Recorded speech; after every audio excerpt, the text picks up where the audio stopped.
Out of the Ordinary Insights, brought to you by Investex Specialist Bank. Welcome to Captains of Industry. I'm Lindsay Williams, and in the Cape Town studio with me is a woman called Irene Charnley. She's the CEO of a company called Smile Telecoms, but that doesn't tell the full story. I won't start to tell it. She's going to do it herself. Irene, thanks very much for joining us today. It doesn't tell the full story. We'll come to Smile later on, but you started as a unionist, a trade unionist. Yes, exactly. To impact the lives of others in a positive way. And the union, actually, that's how I ended up in the labor movement. And it laid quite a good foundation for me in terms of humanity and being humble, because you're doing something for people and trying to impact their lives in a positive way by improving their own conditions, etc. Humble is not a word that really goes with unions these days. We'll come to unions later on, but I want to stick with them just for a moment because it's a male-dominated world. How did you break into it? Well, I had to, but what was very important is that we know that you have to know what you do. That's the one thing I've learned, is that when you get into something like an industry, whether it's the labor movement or in business, always make sure you know what you're doing. Because if you don't know what you're doing, people won't respect you. So I never saw, in fact, by the way, talking about women, some of the leadership in the NUM still calls me broer. So broer means like brother. Yes. Because they always used to see me as one of them, So we never used to say, okay, you're a woman or this is a man. It was all about what we were able to do. So in a way, the unions the were lives of other people. They were quite progressive in that regard because they broke Absolutely. down gender barriers, or rather you did. Absolutely. I mean, the NUM used to be one of the most progressive unions in those days, and you've seen even as of today that they've built most of the leadership that you have, whether they're in politics or whether they are in business. Most of the top leaderships come from the NUM.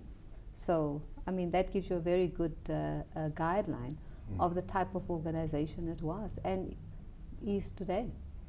Yes. What did you achieve there? We'll come to what they're doing now, but what did you achieve? What foundations did you lay? One of the key things that as I've said, very important to me and what inspired me was what we can do to impact the lives of other people in a positive way.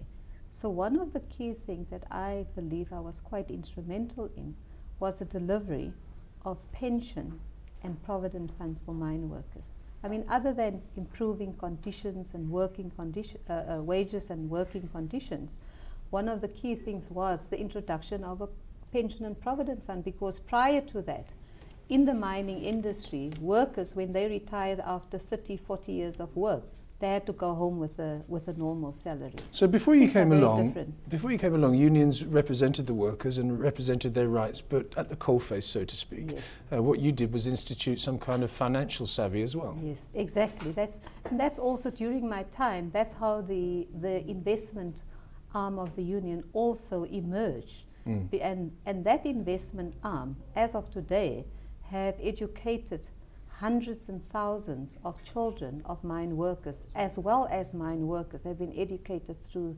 the investment arm of these unions. So positive. You would say your legacy is still there and is still reaping rewards for future generations of, as you say, the children of union workers. Yeah. And that is important. Whatever you do, that is what is important, that we actually achieve those things, yes. Okay, so you went from union to, you crossed over. You went to the dark side, you went to the corporate world, and your union colleagues must have been horrified when you went to, where did you go, MTN? Quite surprisingly, they weren't horrified. I went there with a blessing. In fact, I went from challenger to almost what you say, an enabler or an employer, trying to change things from within. Okay. It was very interesting. Almost like a spy within the ranks, if you like.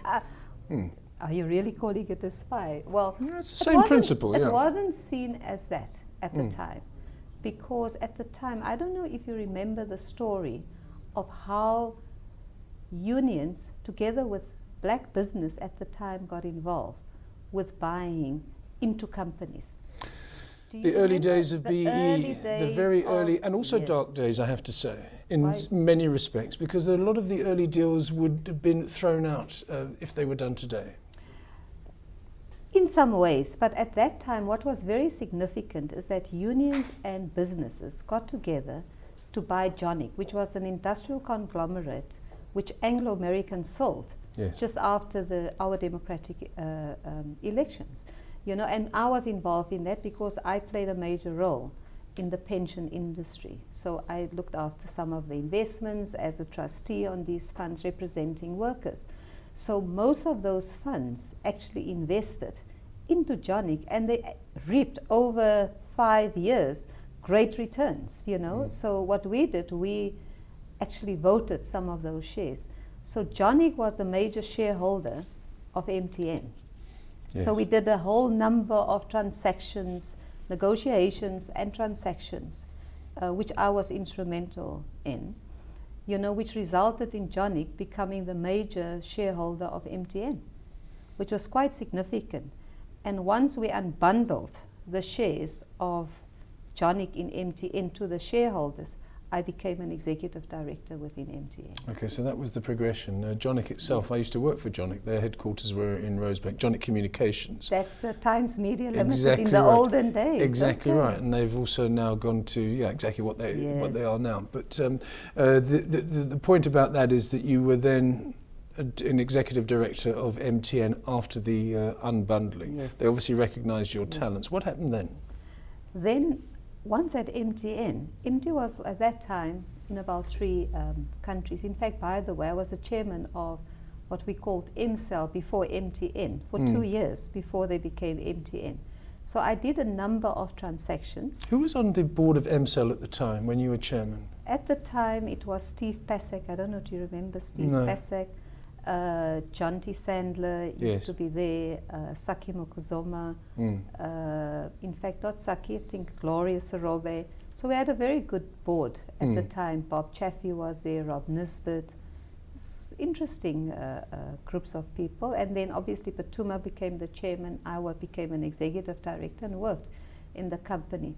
That was the era when we took, as a group of people, took MTN into Africa. MTN was already in about 3 small countries, and that's the time when MTN entered into Nigeria. And that was when it really started changing the way mobile communications, Why did you emerged at see? the time. Why did you do that then? Because at the time there wasn't oversaturation in South Africa as there is now. I mean, there's always going to be growth because you'll get more data revenue from your customers. But I think we're reaching saturation point in South Africa. In those days, there wasn't the saturation levels. But you obviously recognise Nigeria as an economic powerhouse, and also from Nigeria, it spread from there. Absolutely. Remember, we go back to inspiration. When we look at mobile, GSM and mobile uptake over the years, over the past 10 to 12 years, it's transformed the lives of people in a positive way. Nobody can do without a cell phone today, because how do they communicate?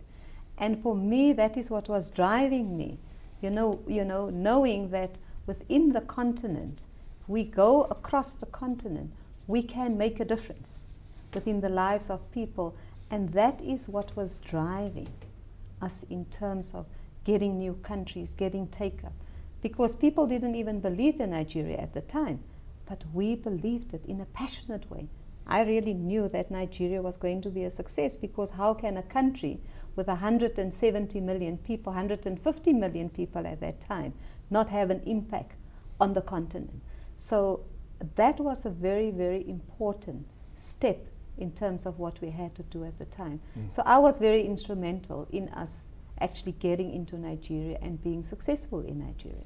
So I'm very proud of that, because if I have to look back now and just look at the impact of mobile communications in Africa, in the Middle East, and in the world in general, it has transformed the world. in a positive way. Did you possibly envisage, though, what mobile cellular telephony would be when you were in the business with MTN to what it is today? I mean, it's extraordinary, the things that you can do with a telephone. I mean, you must have known that it was important, but you couldn't possibly have envisaged the amazing strides that have been made. I mean, people transferring money, and that's transforming Africa. The transformation of what mobile has done to the continent, nobody would ever have guessed that. But the one thing that I knew, that something was going to happen, something that's an explosion that will have the impact. So at the end of the day, there's nobody, we all had the crystal ball. I think many people would have been extremely wealthy because they would have projected.